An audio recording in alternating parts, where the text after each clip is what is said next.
Hey guys, welcome back to the channel. This is going to be a video covering three mice, three shapes that just don't quite work as well for me as other things. I have the Pulsar X2H Medium, the Endgame Gear OP1WE, and the Vaxee NP01S. On this table, the one that works better for me out of the three is the Vaxee NP01S in terms of the shape. But all three of these mice actually do perform okay in game, but on this channel, you guys know performance means everything to me, and I just perform better on other things compared to the three mice on my table. The Pulsar X2V2 outperforming for me the Pulsar X2H Medium. Again, the Pulsar X2H Small, I think I would put above my performance on both of those mice. But the Pulsar X2H Medium just kind of drops off a little bit for me in terms of performance. The OP1WE actually, to me, kind of feels like a shave down in terms of the ergonomic curves. NP01S, I just perform better on the NP01S compared to the OP1WE. But all three of these mice, I can perform okay in-game. I just don't feel I'm playing my best. Let's get into the build quality on all three, what I like, what I don't like, and then we will look at a size comparison for all three of these side by side. Now, getting to build quality, the mouse I'll start with is the Pulsar X2H. This, in my opinion, has the best coding out of the three mice on the table right now, but it does pick up the most fingerprints. So if you're somebody who really is somewhat anal about that, you'll probably find yourself cleaning the mouse quite a lot. In terms of the optical switches in the Pulsar X2H, everything just feels better tensioned than the OP1WE. The encoder feels the best out of all two of the other mice. And then the side buttons and the main buttons have the least amount of pre and post travel, almost no pre-travel and almost no post-travel in Mouse 1 and Mouse 2. And likewise, Mouse 4 and Mouse 5, to me, on my copy, feel quite good, with just a very almost non-existent level of pre-travel and almost no post-travel. When you get to the edge of Mouse 4 and Mouse 5, like most mice, there is a bit more post-travel. And then the only thing that I kind of had an issue with in terms of build quality on my X2H, Mouse 4 is, or Mouse 5, actually is kind of out of position. So when I just move my thumb around Mouse 5, I have a little bit of popping on the plastic. I could probably fix that by opening the mouse and repositioning it, but it is something that I do want to point out. It is something that I feel in game if I ever have my thumb resting on Mouse 5. Overall, though, everything feels really good in terms of the switch implementation as well as the tensioning on Mouse 1 and Mouse 2. When we get to the OP1WE, again, the coding does feel great. It does pick up a little bit of grime, just like the X2H, but something on the white copy, obviously. You don't see those fingerprints quite as much as you do on the X2H. In terms of the encoder, it's a bit more grindy feeling than the Pulsar X2H, but it does feel good, and Mouse 3 is very spammable. I think the Kailgo optical switches in Mouse 1 and Mouse 2 feel great. They're very poppy and thocky, but there is a bit of springiness in certain areas where you hit Mouse 1 or Mouse 2, which I'm not really a huge fan of. And Mouse 1 is definitely over-tensioned compared to Mouse 2. My Mouse 2 is perfect and very spammable, whereas Mouse 1 is clearly a bit more dense and a bit more tight. Mouse 4 and Mouse 5 are both very clicky and tactile, which I enjoy, but the side buttons do kind of come to a diagonal point, making them feel a little bit thinner than what they actually would have otherwise. Personally, I had no issue with Mouse 4 or Mouse 5, but there is a bit more post-travel at the edges of Mouse 4 and Mouse 5, which is definitely something to point out if you are hitting these side buttons in those areas. I think the default skates are probably the best out of the three on the table. I think once they break in, they get pretty glidey and feel quite good. The mouse does, of course, have the worst internals out of all three of these mice in terms of the sensor. Overall, though, performance felt pretty good. The only thing that I would point out in-game that I had an issue with was a little bit of diagonal tilt with how my middle finger rests on Mouse 2. That's actually where I hit Mouse 2. And when I hit Mouse 2 in ADS without having a lot of pressure on the mouse does have a tilt up and to the right. So that's just something that I would point out, but overall, weight balance feels pretty good with a little bit more weight in the back of the mouse from what I can feel. The weight balance on the NP01S as well as the X2H, to me, are a little bit better, but the NP01S is, of course, just innately heavier weight than these two mice. The coating on the NP01S actually does feel quite good, but not quite as dry and chalky feeling as the other two.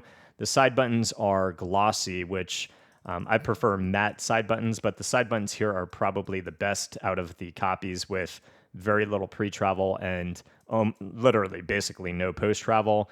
The Mouse 1 and Mouse 2, though, are probably the worst out of these two copies. I have a little bit of switch grinding and a little bit of flexion on Mouse 1 and Mouse 2, depending on how heavy you are with Mouse 1 and Mouse 2, and whether your finger is moving while you are holding down either to shoot or ADS with Mouse 1 and Mouse 2.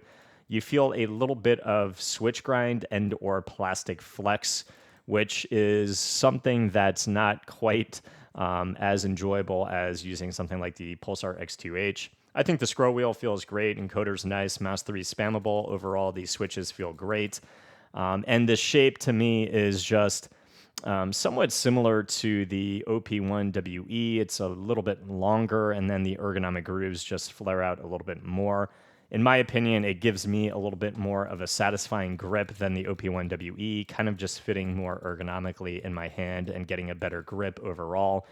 The shape on this I prefer more than the X2H as well as the OP1WE, but the click system here and the way it's designed is just not as good as something like the X2H. In terms of some size and shape comparisons, I do think that the OP1WE in my mind is similar to the NP01S. It's just a slimmed down, less wide version of the NP01S. It's a little bit less in terms of height at the peak of its hump. And then if you really look at the ergonomic grooves on the NP01S, it's kind of just a little bit more compelling of a shape to use. I think it's just more comfortable in its ergonomics, and to me just feels better in the hand. But again, that's based on my grip as well as my hand size. So somebody could be the opposite. Somebody could pick up the OP1WE and be like, wow, this is amazing compared to the NP01. But it really depends on your preference in terms of width feeling. If you wanted something less wide as the NP01S, you could certainly look at the OP1WE. In my opinion, next to some of my favorite small mice, the X2H Mini, which is my current main and my favorite small mouse, I think the Starlight 12 Small as well. The OP1WE just feels quite a lot longer than something like the Starlight 12 Small. I think the way the hump kind of hits you in the hand, it almost makes the mouse feel a little bit longer than it is. And for me, that inner hand maneuverability I get with something like the Starlight 12 Small is just more of a compelling use for me as well, compared to something like the OP1WE, and even more so than the NP01S. So that's kind of where I am with small mice. I prefer the X2H Mini. It's my main small mouse. And a close second would be the Starlight 12 Small. Now, certainly these mice could be also compared to the medium to large mouse bracket. In that regard, the X2H to me feels the biggest out of all three of these, and it's because of that bulbous backside that falls into your hand, and because of it kind of pushing your hand, it makes the mouse extend a little bit more and makes the mouse feel quite a bit longer than it actually is. To me, I prefer the X2V2 medium over the X2H medium because of that bulbousness in the back. I just feel like I have a better grip on the X2V2, and I feel like the mouse isn't getting away from me. So definitely for the medium bracket, I prefer the X2V2. And when I add in the Vaxee XE, the Vaxee XE to me is definitely a better performer for me than the other three mice. So it's definitely a alternative option to the NP01S if you're looking for something a little bit bigger. The Vaxee XE is one of my best performing mouse, and again, I perform better on the XE than I do on these other three mice. Another mouse to consider in this bracket would be presumably the G Pro Wireless, the G Pro Superlight. It's still just one of those mice that is my everyday driver that I always know I'm going to have a solid performance on without really having to think much.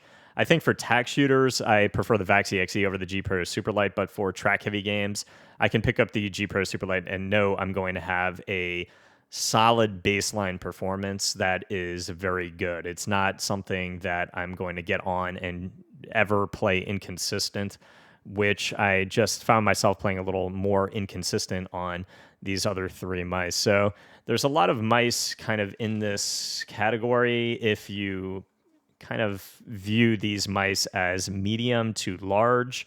It opens up that bracket a little bit, and there's just so much there competitively that's exceptionally good that for me, there's just these three options take the cake in terms of my top performance in this bracket. So guys, that is going to be it for this one for the Pulsar X2H Medium, Endgame Gear OP1WE, and the Vaxee NP01S. I had an enjoyable experience on all three of these mice, and for you, your hand size, your grip, you might find a more enjoyable experience on one of these mice than I did. I just don't find myself performing at the level that I do on the mice that I have at the top of my small mouse bracket, as well as my medium to large mouse bracket. And for that reason, I'm going to put these to the side. Again, I'll be sticking to their alternatives, the XM2WE, the X2V2, and the Vaxee XE Wireless. All three of those mice from these companies, exceptionally good, and I have at the top of my mouse ranking list for me personally and what works for my hand size and my grip. Again, guys, if it helped, please leave a sub to the channel, and I will see you guys in the next review. Peace.